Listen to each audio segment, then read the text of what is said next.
বদলে যাওয়া বাংলাদেশ এবার জাতীয় সঙ্গীতটাও পাল্টে দেবার দাবি তোলা শুরু হয়ে গেছে। ভারতীয় দাসত্বের দিন শেষ। এটা আমাদের নতুন প্রজন্মের নতুন বাংলাদেশ। ভারতীয় দালালদের উৎখাতের পর এবার বাংলাদেশের মানুষ গর্জে উঠেছে ভারতীয় সংস্কৃতির চিহ্ন এবং দালালির চিহ্নকে মুছে ফেলতে।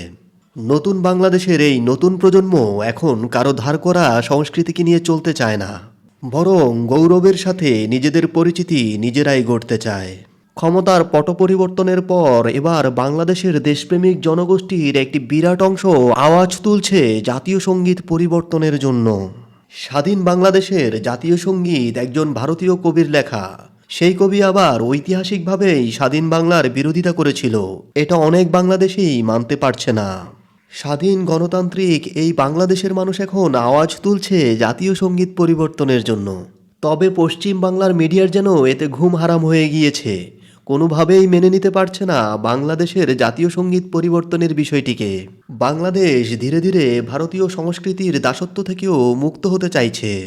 আর তা দেখে পশ্চিম বাংলার দাদাবাবুদের বুকের ভেতরটা যেন জ্বলে পুড়ে ছাই হয়ে যাচ্ছে। কেন পশ্চিম বাংলার মিডিয়া বাংলাদেশের জাতীয় সঙ্গীত নিয়ে এত উদ্বিগ্ন? কি বলছে তারা, চলুন একবার দেখে নেই। বদলে যাওয়া বাংলাদেশ এবার জাতীয় সঙ্গীতটাও পাল্টে দেবার দাবি তোলা শুরু হয়ে গেছে। দাবিটা তুলেছে জামায়াতে ইসলামী। তারা বিভিন্ন মানুষের মুখ দিয়ে কিছু যুক্তি ছড়িয়ে দেওয়ার চেষ্টা করছে। যেমন রবীন্দ্রনাথ ঠাকুর ভারতীয়, তার গান কেন বাংলাদেশের জাতীয় সঙ্গীত হবে? আর আমার সোনার বাংলা গানটি ইসলামী ভাবধারায় রচিত নয়। আমার সোনার বাংলা বঙ্গভঙ্গের বিরুদ্ধে প্রতিবাদ জানিয়ে লেখা হয়েছিল। আজকে তাহলে আমরা সেই গান গেয়ে ভারতের পশ্চিমবঙ্গের সঙ্গে জুড়তে চাইছি নাকি আরও কত কিছু ইত্যাদি ইত্যাদি। আর অদ্ভুত ব্যাপার হলো, এই নিয়ে ওদেশের ওপর মহল সবাই চুপ। বাংলাদেশের তদারকি সরকারের প্রধান মোহাম্মদ ইউনূস, বিএনপি, এমনকি বৈষম্য বিরোধী ছাত্র আন্দোলনের নেতারা সবাই যেন বোবা হয়ে গেছেন। প্রথমেই বলে রাখি, বাংলাদেশের জাতীয় সঙ্গীত পরিবর্তনের বিষয়টি কেবল বাংলাদেশ জামাত ইসলামীর নয়, বাংলাদেশের দেশপ্রেমিক জনগোষ্ঠীর একটি বিরাট অংশের দাবিই হচ্ছে বরং বাংলাদেশি কোনো কবি কিংবা সঙ্গীতজ্ঞের রচিত সঙ্গীতই বাংলাদেশের জাতীয় সঙ্গীত হবে। তবে পশ্চিম বাংলার মিডিয়ার হাবভাব দেখে মনে হচ্ছে ভারতের জাতীয় সঙ্গীত পরিবর্তনের কথা বলছে বাংলাদেশ। বাংলাদেশের জাতীয় সঙ্গীত পরিবর্তনের কথা শুনে তারা বেশ হতাশ হয়ে পড়েছে। রবীন্দ্রনাথ ঠাকুর ভারতীয় এবং তাকে সমগ্র বিশ্বই ভারতের নোবেলজয়ী কবি হিসেবেই গণ্য করে।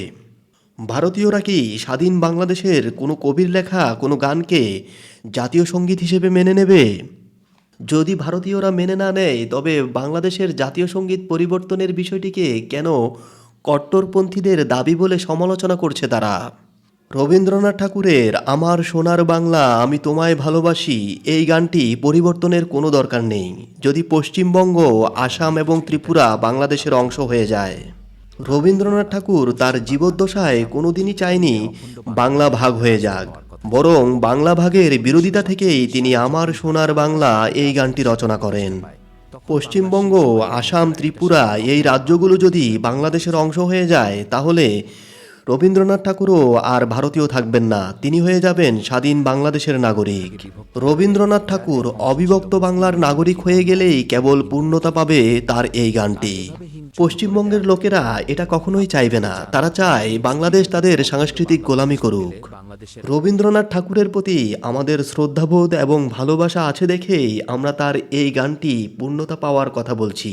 আমরা বলছি এক অবিভক্ত বাংলার কথা, যেখানে পশ্চিমবঙ্গ, আসাম এবং ত্রিপুরাও বাংলাদেশের অংশ হবে এবং সেই বাংলাদেশের জাতীয় সঙ্গীত হবে আমার সোনার বাংলা আমি তোমায় ভালোবাসি।